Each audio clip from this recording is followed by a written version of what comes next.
বর্তমান সময়ে প্রযুক্তি এতটাই আগায় গেছে যে আপনি চাইলে এখন যে কোনো ইনফরমেশন 1 সেকেন্ডের মধ্যে জানা যেতে পারবেন। আপনার হাতের মুঠোয় আছে গুগল, জেমিনি, চ্যাট জিপিটি সহ আরো নানান ধরনের এআই টুলস।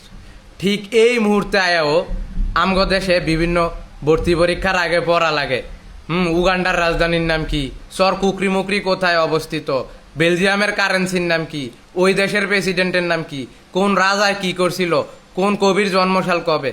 আরে ভাই, আমার যদি একটা ইনফরমেশন জানাই লাগে, ধরেন আমি একটু উগান্ডায় যাবো, এখন উগান্ডা সম্পর্কে যদি আমার জানাই লাগে উগান্ডার কারেন্সি কি, উগান্ডার রাজধানী কি, তাইলে তো আমি আমার হাতের মুঠোয় ফোন আছে, আমি ফোন দিয়া সার্চ দিয়ে একটা রিসার্চ কইরা আমি যাই না উগান্ডা চলে যাবো। মানে আমার যেটার জানার প্রয়োজন সেটা তো আমি জানতেই পারতাছি, সেটা আমার হাতের মুঠোয় আছে। এগুলো আমার জোর কইরা পড়ানোর মানে কি?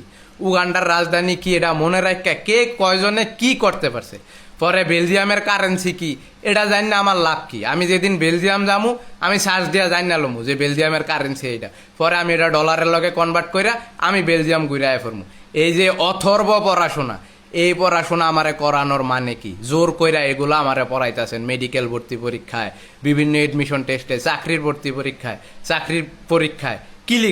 কিলিগাই কাজগুলা করতেছেন। একটা লোক সর কুকরি মুকরি যাইব, হ্যাঁ গুগল থেকে যাই না লইব সর কুকরি মুকরি সম্পর্কে, যে সর কুকরি মুকরি ওই লোকেশনে আছে, এমনি এমনি আমার যাইতে হইব, তাইলে না এটা একটা ফ্রুটফুল জিনিস হইলো। হুদাই ব্রেন রে প্রেশার দিয়া কিলিগা এটি গলাদ্যকরণ করতেছেন আমগো। এরই পইরা আসলে কি লাভ যে কোন দেশের রাজধানী কি, ওই কোন কবি কি করছিল? আরে ভাই ধরেন আমার নজরুল রে ভাল লাগে, আমি নজরুল সম্পর্কে জানতে চাই, তাইলে তো আমার হাতে ফোন আছে, আমি নজরুল সম্পর্কে সার্চ দিমু, আমি জানি না নিমু।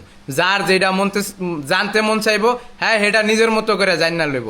তারপরেও এইডি আমগো জোর কইরা কোনো ফরানের মানে নাই।